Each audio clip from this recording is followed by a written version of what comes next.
արտադրել։ Համեցեք բանական։ 168-ի հարգելի հետևողներ, մեր զրուցակիցը Գագիկ Մակարյանն է, հայ-բուլղարական առևտրատնտեսական պալատի նախագահը։ Պարոն Մակարյան,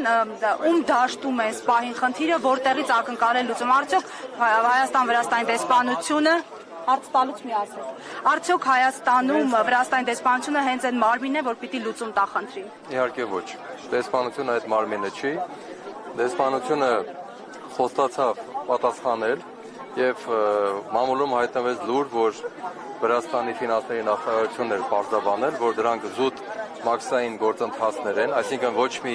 ենթատեքստ, ոչ մի դիտավորություն չկա, բայց փաստորեն ես ամսոսանքով պիտի ասեմ, որ խնդիրը արդեն 1 ամսից ավել լուծում չի ստանում եւ այստեղ ես տեսնում եմ գրված ցուցանակներ հայ-վրացական բարեկամության մասին, պետք է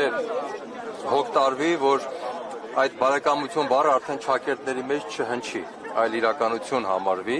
որովհետև այն ինչ-որ հիմա տեղի ունենում վրացական կողմից, բացարձակապես հակասում է առևտրի համաշխարհային կազմակերպության կանոններին, որպես տրանզիտային բեռներ, դրանք պետք է հանգիստ տեղաշարժվեին Վրաստանի տարածքով, Վրաստանը խախտել է բեռնափոխանցումների ազատ տեղաշարժման իրավունքը եւ զարմանալի է, որ մեր համապատասխան պետական մարմինները եւ Հայաստանի Հանրապետության ներկայացուցիչը առևտրի համաշխարհային կազմակերպությունում չի դիմում դեռևս այդ դժգոհությունը արտահայտելու համար։ Ես կարծում եմ, որ մեր պետական մարմինները, որոնք որ միշտ խոսում են այն մասին, որ պետք է հարկատուներին հարգել, սա այն կոնկրետ դեպքն է, որ պետք է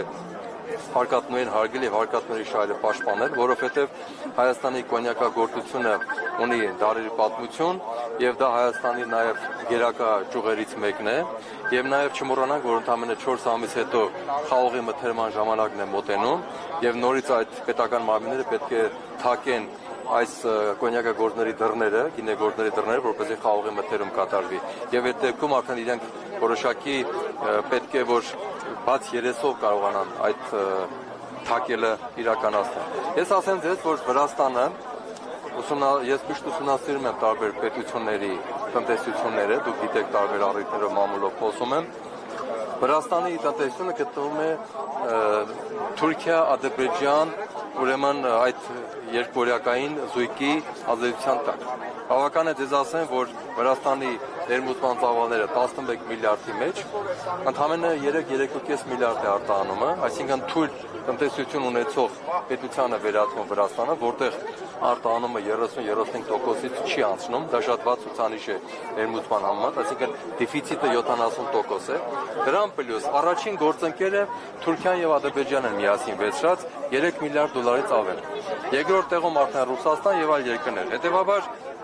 Վրաստանը կարծում եմ, որ հաջողանալու համար նաեւ ես չեմ ուզում սա քաղաքական հնչողություն ունենա, բայց հարկադրված եմ ասել, որ սա հաջողանալու նաեւ առիթ է, որ նա փորձում է թուրք-ադրբեջանական այդ երկկողմակային զույգին հաջողանալ, եւ երկրորդը, որ նույնպես հետաքրքիր է եւ կարեւոր է ուշադրություն դարձնել։ Վրաստանը արտահանում է մոտավորապես 250 միլիոն դոլարի գինիներ եւ կոնյակ։ Կոնյակը ընդամենը կազմում է 1.5 միլիոն շիշ։ Շատ փոքր թիվ։ Հայաստանի արտահանման ծավալը կոնյակների կազմում է 20-25 միլիոն շիշ։ Այսինքն թվում է թե շատ փոքր թիվ է, բայց Վրաստանի այս գործելակերպը եւ առավել որ նա վերցնում է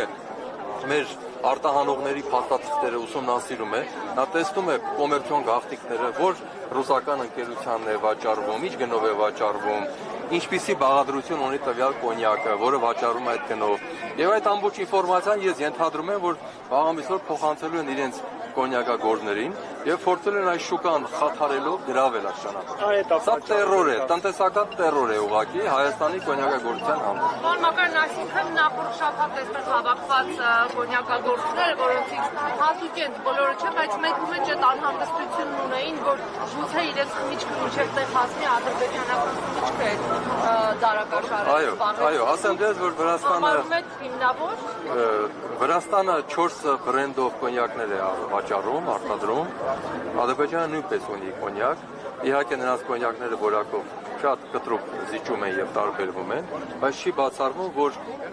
եթե Ադրբեջանը անդադ գրովում է մեր հանքարդյունաբերության վրա, շրջակա միջավայրի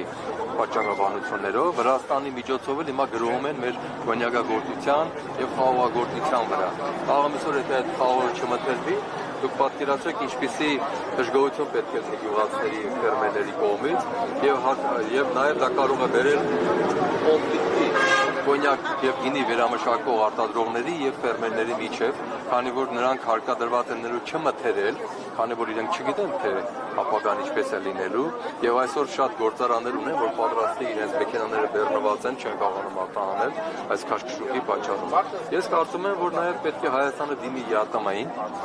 ինչու, որովհետեւ որպես ԵԱՏՄ անդամ պետություն եւ բեռները հիմնականում առաքվում են դեպի ԵԱՏՄ, մասնավորապես հատկապես Ռուսաստան, բեռի տերը Ռուսաստանն է վերջին հաշվով ստացողը։ Ես կարծում եմ, որ այս երկու ճակատով առևտրի համաշխարհային կազմակերպություն եւ ԵԱՏՄ պետք է զրուցել։ Վրաստանի դեսպանությունը կարծում եմ ոչինչ չի անի, իրենք այսպես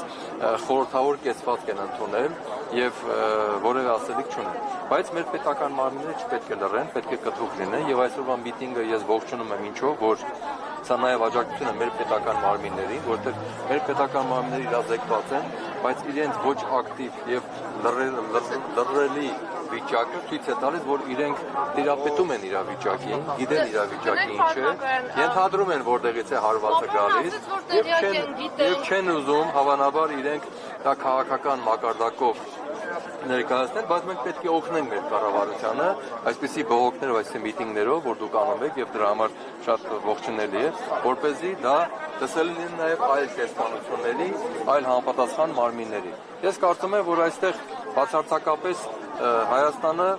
խնդիր չունի, ինքը ճիշտ է վարվում եւ նաեւ արտադրողները ու ֆերմերները ճիշտ են վարվում, ուղղակի պետք է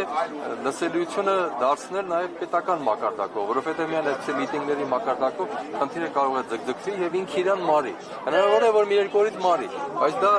էլի բավարարություն չի, որովհետեւ պետությունը պետք է կանգնի հարկատուի կողքին, իր արտադրողի կողքին, իր քաղաքացու կողքին, որոնք աշխատում են այդ գործարաններում։ Դա կարևոր գերակա ճյուղ է, արտահանման ճյուղ է։ Տարիներ առաջ մեր կոնյակագործությունը, ալկոհոլային խմիչքները Հայաստանի արտահանվող ապրանքների առաջի հնգյակի մեջ են եղել։ Հիմա մի փոքր հետ է մղվել, որովհետև Ուկրաինա-Ռուսաստան կոնֆլիկտի պատճառով այլ արտադրանքներ են մղվել առաջ, բայց դա չի նշանակում, որ ոլորտը իրենց սպառել է։ Ոլորտը կա եւ մնում է։